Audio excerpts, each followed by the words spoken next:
vamos a seguir. En cuanto a lo que pregunta aquí, mi número de teléfono es el mismo del ciclo pasado. Yo les di clase ya a ustedes, me recuerdo de la mayoría de los nombres que están por aquí presentes.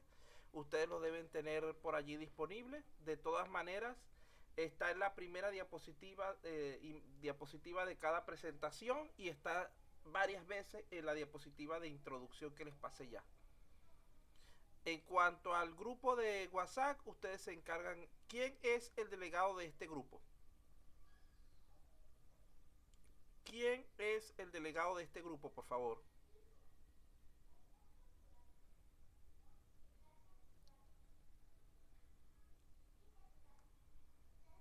Nadie.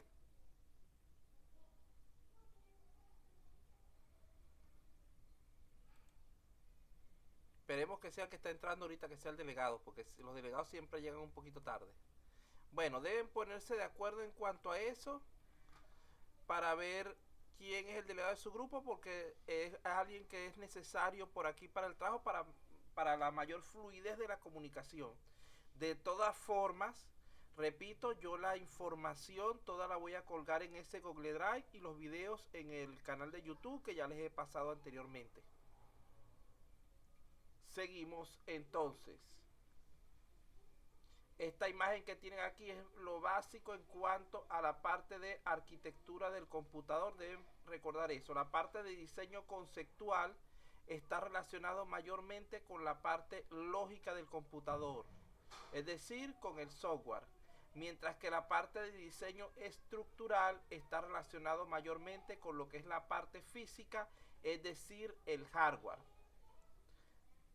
Funcionabilidad es las diferentes procesos que puede realizar ese software, es decir, las diferentes funciones, operaciones que él puede cumplir.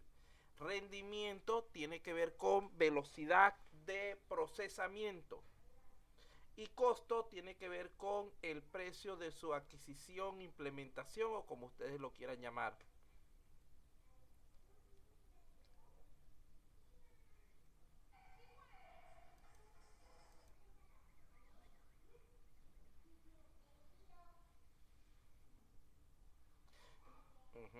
Ajá, una cosa importante en cuanto a estos elementos es que la parte del costo está también relacionado con lo que es los tipos de conexión. Recordemos que las diferentes empresas tienen diferentes modelos de conexión y esto también implica una variación en los costos por cuestiones de compatibilidad.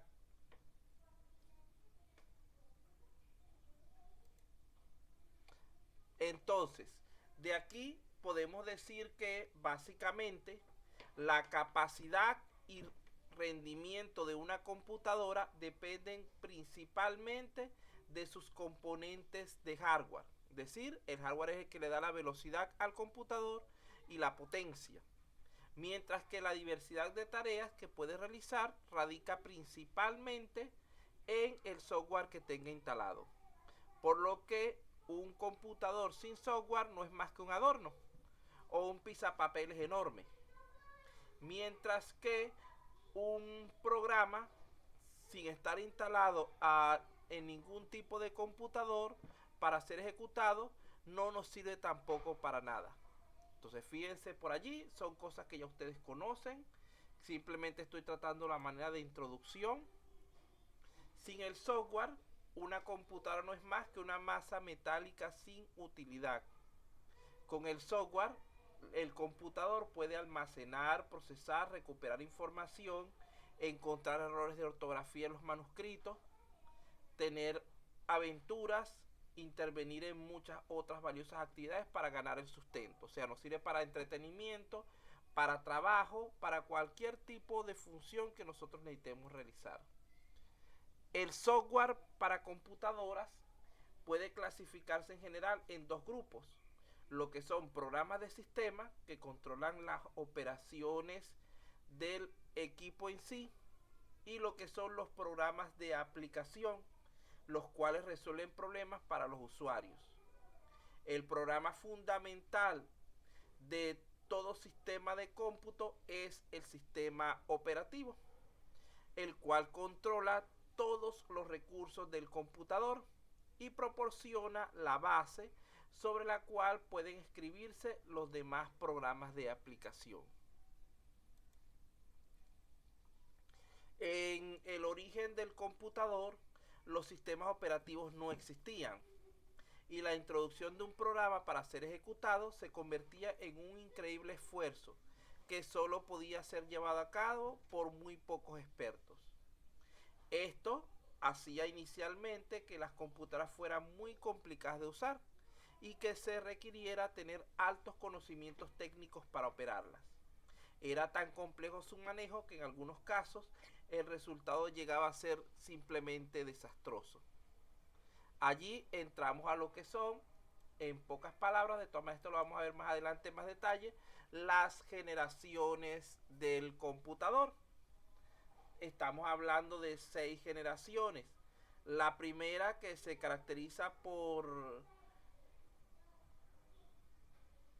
usar lenguaje de máquina principalmente, y eran máquinas muy grandes y muy costosas.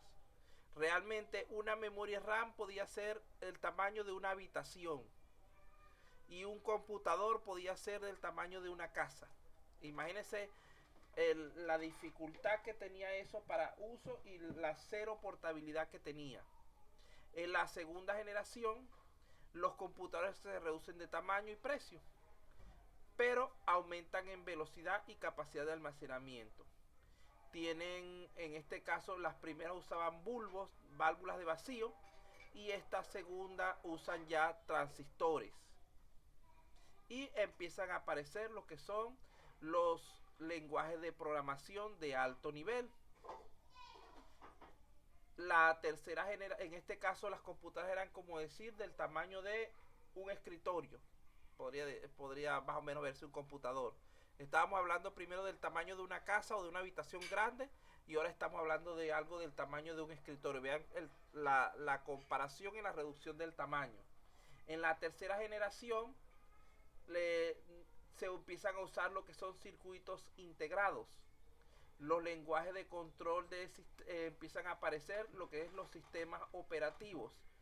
Y allí los computadores vuelven a reducir su tamaño para quedar del tamaño más o menos que nosotros conocemos actualmente, del computador de escritorio. Sus costos resultan menores, o sea, son más económicas en cuanto a precio, comienzan a producirse en masa y son más fáciles, más ágiles, más veloces en cuanto es lo que es el tratamiento de la información. En la cuarta generación aparece lo que es el microprocesador. Este es uno de los mayores cambios que llevaron a la popularización del computador o a su difusión. Ese, junto con los sistemas operativos. Las computadoras se convierten entonces en mucho más pequeñas, mucho más baratas, accesibles al público, y pasan a considerarse como computadores personales. De todas maneras, repito, este tema de generación de la computadora pertenece a la unidad 2, donde se va a detallar más, pero en este momento hace falta tener ciertas ideas, ciertas nociones. En la quinta generación aparecen sistemas operativos ya más visuales, más rápidos, más eficaces. Son máquinas ya muy veloces en el manejo y procesamiento de la información, y se vuelven más comerciales y más prácticas, más portables. La sexta generación, estamos hablando de una generación de portabilidad, donde ya los equipos han reducido considerablemente su tamaño y tienen muchísima más potencia. Inclusive estamos incluyendo en esta parte a lo que son los laptops, etcétera. Ya se habla de una séptima generación, pero aún en este curso no la vamos a incluir como contenido. Vamos a quedar ahí hasta la sexta generación.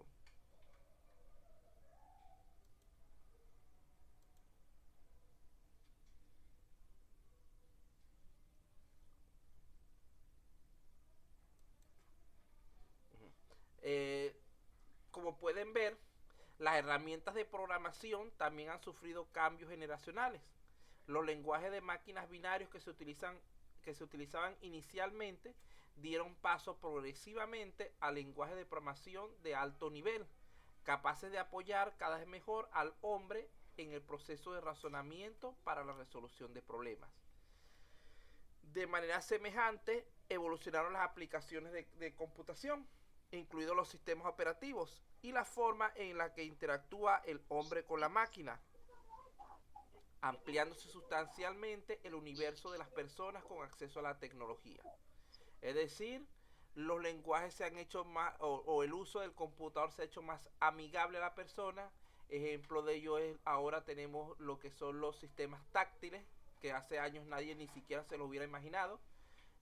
Y tenemos también que todo el mundo yo creo que si alguien me dice que conozco una persona que no ha utilizado para nada el computador, tiene que ser una persona que tenga ahorita más de 80, 90 años, que se haya quedado ahí estancada. Pero ahorita hasta los ancianos, los niños, etcétera, ya las personas con cierto uso de conciencia ya comienzan a utilizar el celular desde muy pequeños y lo utilizan hasta finales de su vida.